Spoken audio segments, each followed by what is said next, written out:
I mean, I don't think there's any reason to get frustrated. You know what I mean? Yeah. All right, thank you. I'd like to welcome everyone out to the Planning Commission, regularly planned Planning Commission meeting for Thursday, March 17th. And then we will start off with the Pledge of Allegiance offered by Wendy.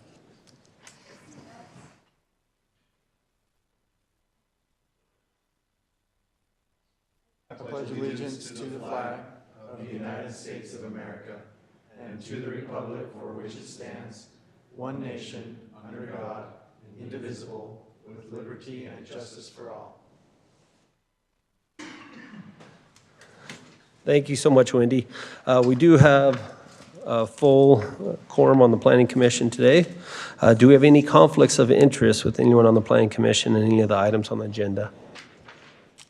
Seeing none, then we'll move on to our administrative items. Item 3.1, a request to approve the preliminary plot of Academy Village Pod 39.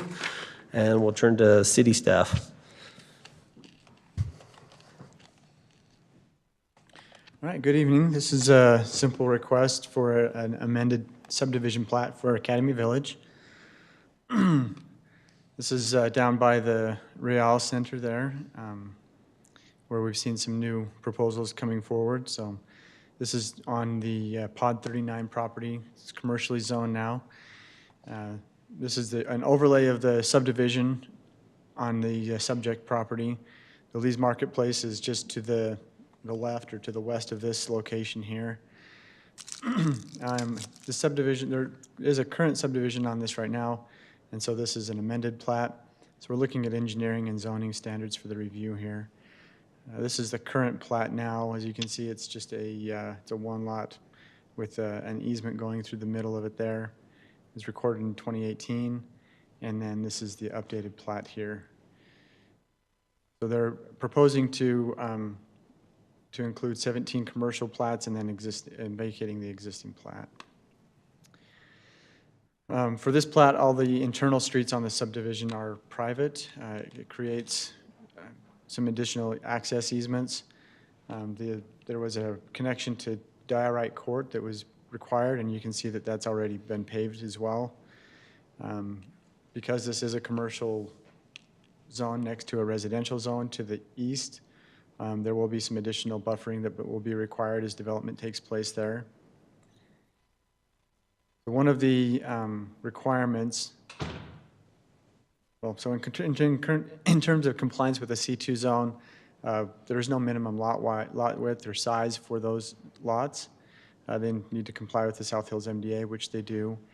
And this highlighted lot here on Pod 39, Lot F, so all lots in the city are required to have street frontage, whether private or public.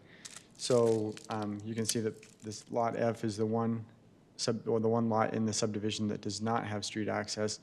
And we just recommend that the applicant revise the plat or work with staff to remove it in order to accommodate that requirement. And we can work with the applicant on that. So these are the options for action. Our recommendation is for approval with the with the staff proposed recommendations. Are there any questions for me on this one?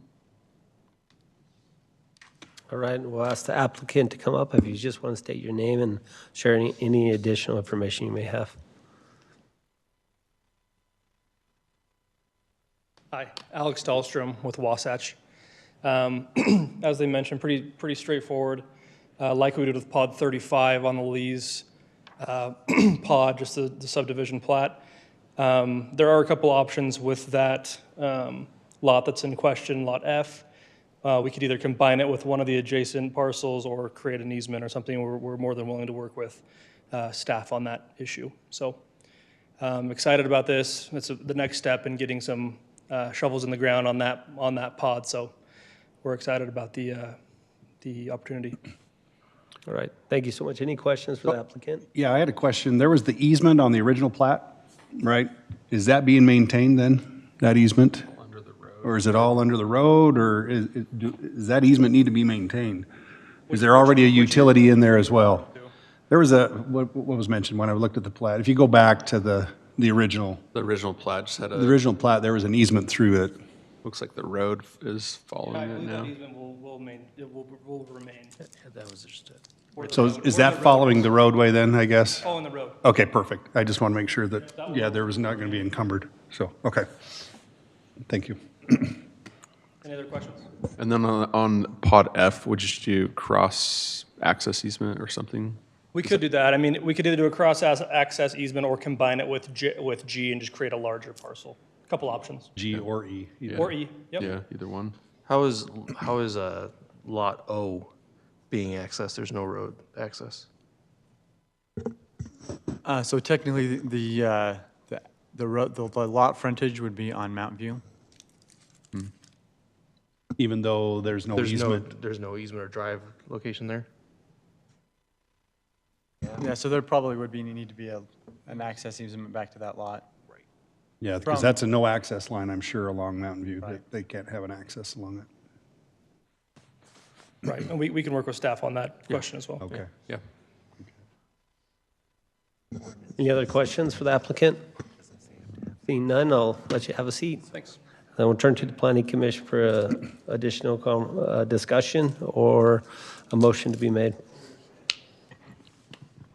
I think just with those two lots F and O, just across easement access. So I guess also the street layout and everything was already approved prior, if I'm remembering right. I thought it was. I thought we were. Right, even- and the so street even the layout grading. and the connections and the tie-ins to Academy, or Real Vista Drive, I believe that's already been approved, if I'm remembering correctly, right? They have been, Yeah. all the roads, all the utilities have already been approved and all that. Okay. They were gonna just lease all the spaces, but they've decided to subdivide so they can sell the lots Yeah, off, is how I that's what understand I it. just wanted to make sure that was the case. Okay. Okay, thank you.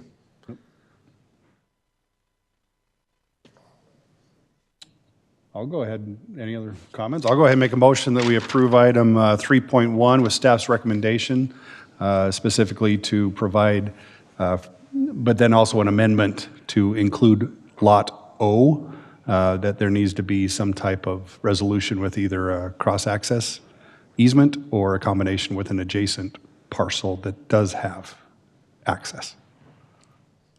All right, motion made by Andy, Second.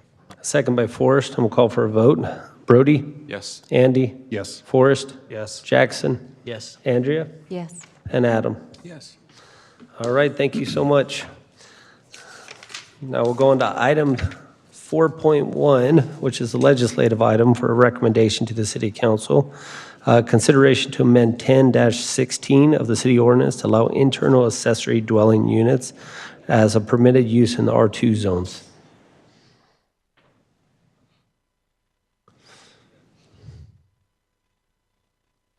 Alrighty, so as you mentioned, this is another text amendment we have.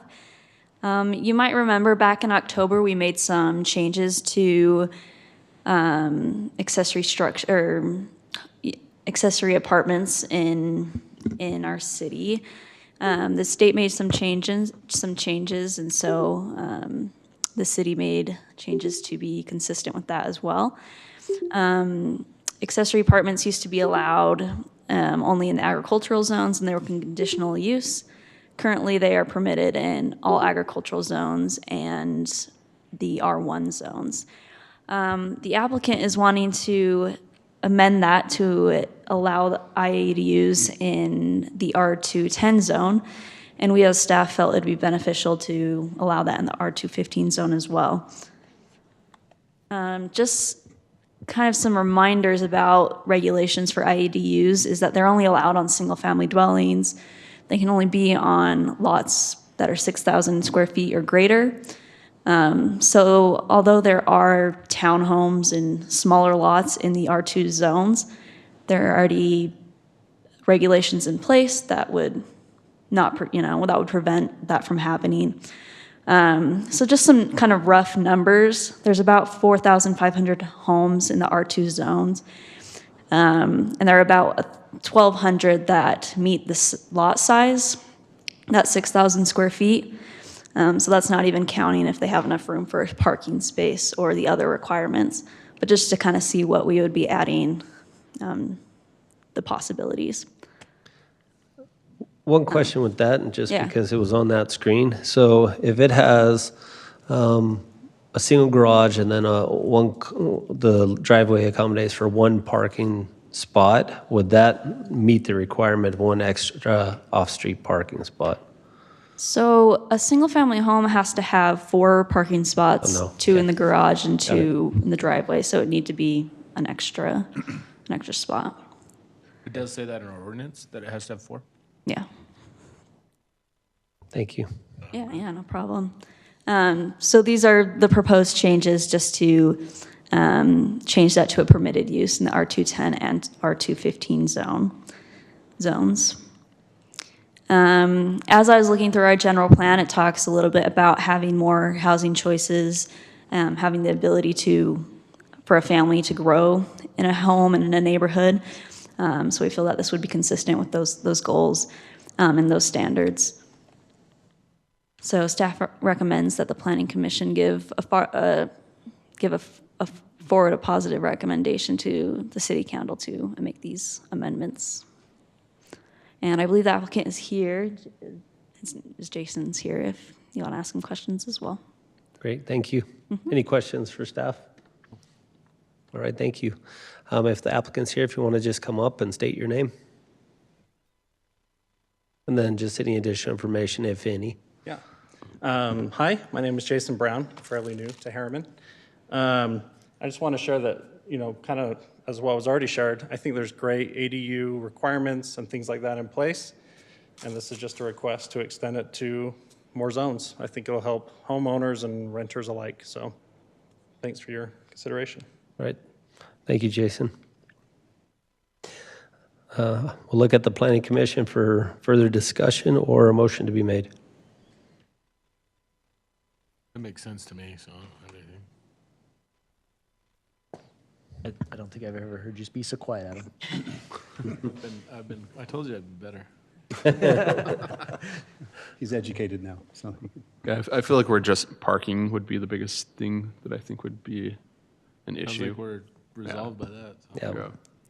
Yeah. Yep, not everything in those zones would meet the criteria, but what was it, 1,230 do? And so I think it does accommodate for that. So I'll go ahead and make a motion then, that I recommend approval of, what is this, 3.2? I'm sorry. 4.1. 4.1 to And that's a recommendation to City Council. the City Council. Yeah. I'll second. Motion made by Adam, second by Jackson. We'll call for a vote. Brody? Yes. Andy? Yes. Forrest? Yes. Jackson? Yes. Andrea? Yes. And Adam? Yes. Thank you, guys. And are there any further comments with any of the Planning Commission? Yes, Michael? Our city attorney, Chase Andreezy, informed me that Wasatch Commercial is here to answer any of your questions on the grading discussion we had at the work meeting right at the very end. And if the commission would be willing to reconvene the work meeting, which would be appropriate, we could even do it right here. But they'd be glad to answer your questions on that. I know that they were anxious for that permit. And I apologize, Josh was not he was not aware that this is on the work session topic. He was looking at what was at the regular meeting topic. So this is very unusual, but we would like to try and answer those questions if we can tonight. Okay, then we'll look for a motion just to adjourn this meeting. And first, future meetings, Wednesday, March 23rd, 2022, City Council meeting. Wednesday, March 30th, 2022, joint City Council and Planning Commission work meeting. And then Thursday, April 7th, 2022, Planning Commission meeting. And we'll look for a motion to adjourn this, then we'll reconvene the work meeting. So moved. All right, motion by Adam. Second by Brody, I guess, or all in favor? Aye. Thank you so much. So we'll reconvene the work meeting, and we'll look for, I don't know, city staff, or if we're going to just look at the applicant coming up at this point.